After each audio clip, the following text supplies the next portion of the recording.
Hey, what's going on, everybody? This is Tyrone back with Tech Life. And in today's video, I have a network update for you, and it's a very interesting one.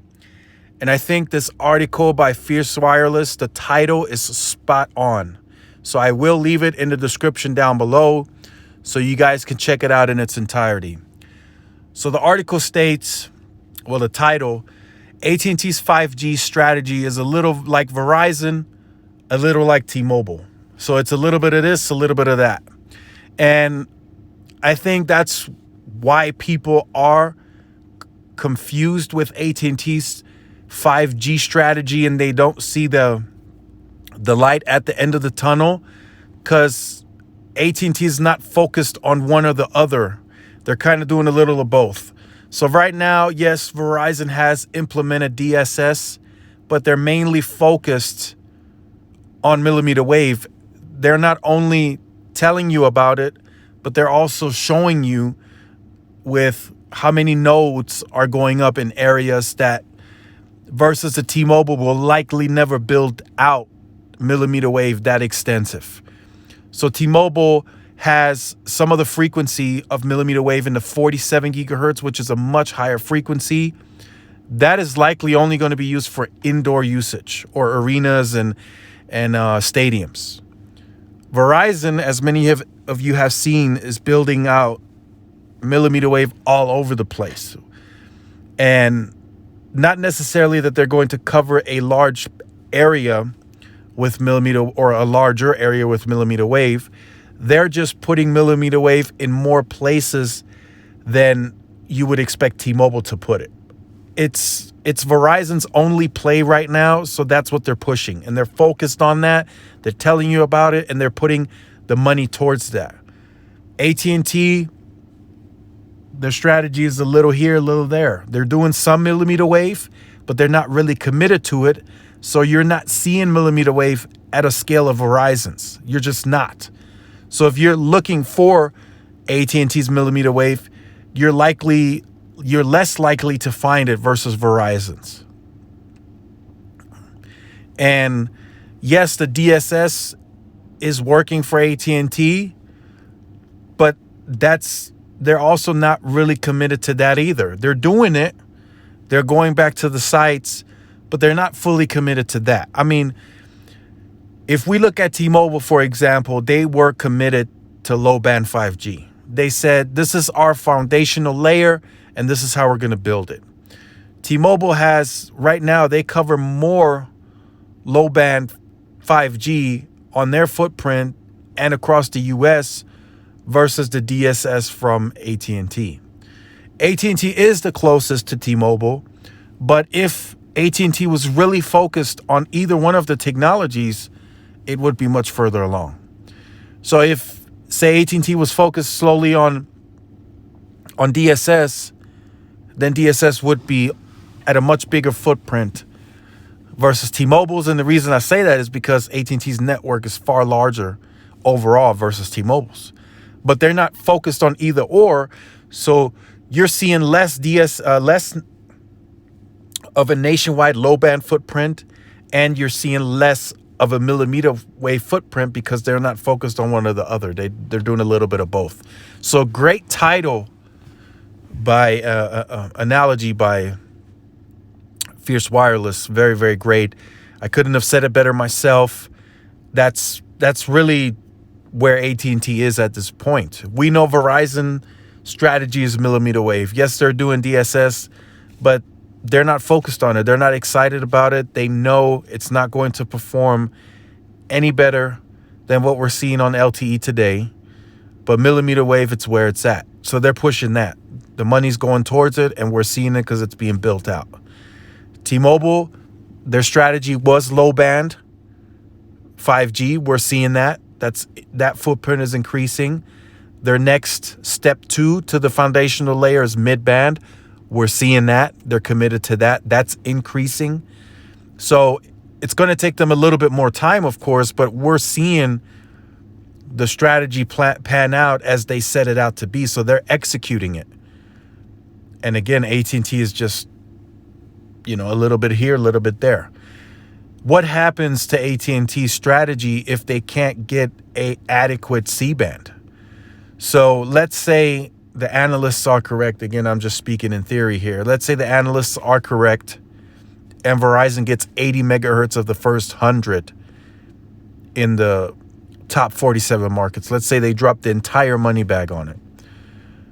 There would only be 20 megahertz left for AT&T to grab in the top 47 markets of C-band, if that were the case. Some people say it could be a 50-50 split. It could be a 60-40. That's fine. But if you really dig deep, AT&T is not in a financial position to outbid Verizon. They are not. If Verizon comes top heavy and they get the 80 megahertz, they're going to get the 80 megahertz. Is that going to happen? That remains to be seen.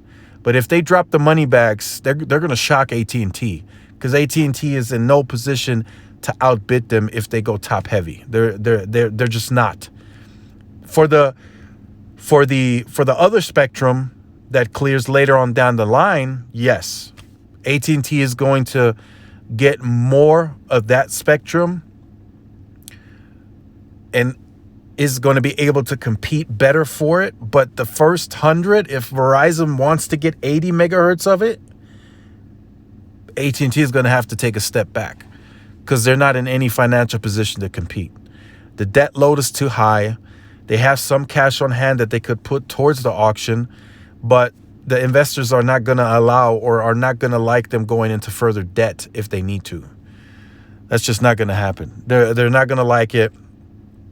And that's a topic for another video, but the C-band is that important to bring it up, because it's really what could close the gap to T-Mobile, and it still doesn't close the gap. There's still going to be markets where even after C-band, Verizon is going to be 100 megahertz behind on licensed sub-6 gigahertz spectrum. So that's just kind of where I stand on that part. Yes, Verizon is going to invest. They have the larger network. But I think now, and I want to talk about that in another video with the poll that I made on Twitter, I think the argument of T-Mobile lacking coverage is becoming mute, because it's the obvious.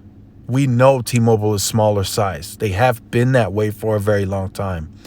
When they talk their talk, yes, we're going to hold their feet to the fire, because when they say larger coverage and include all that in their marketing, we know it's not a fact. They still lack coverage. That's the obvious at this point. Will they fill that coverage? Over time, yes, they will. They will fill in sites here and there. Some sites are going to be boom sites that are going to push further. That's going to happen.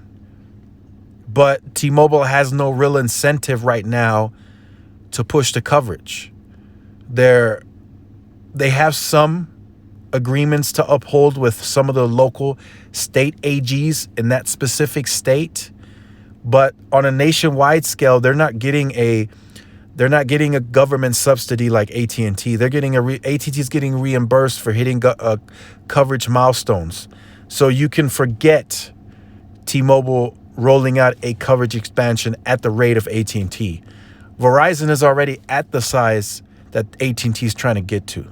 So yes, Verizon is going to pluck coverage and capacity and density gaps where it's needed.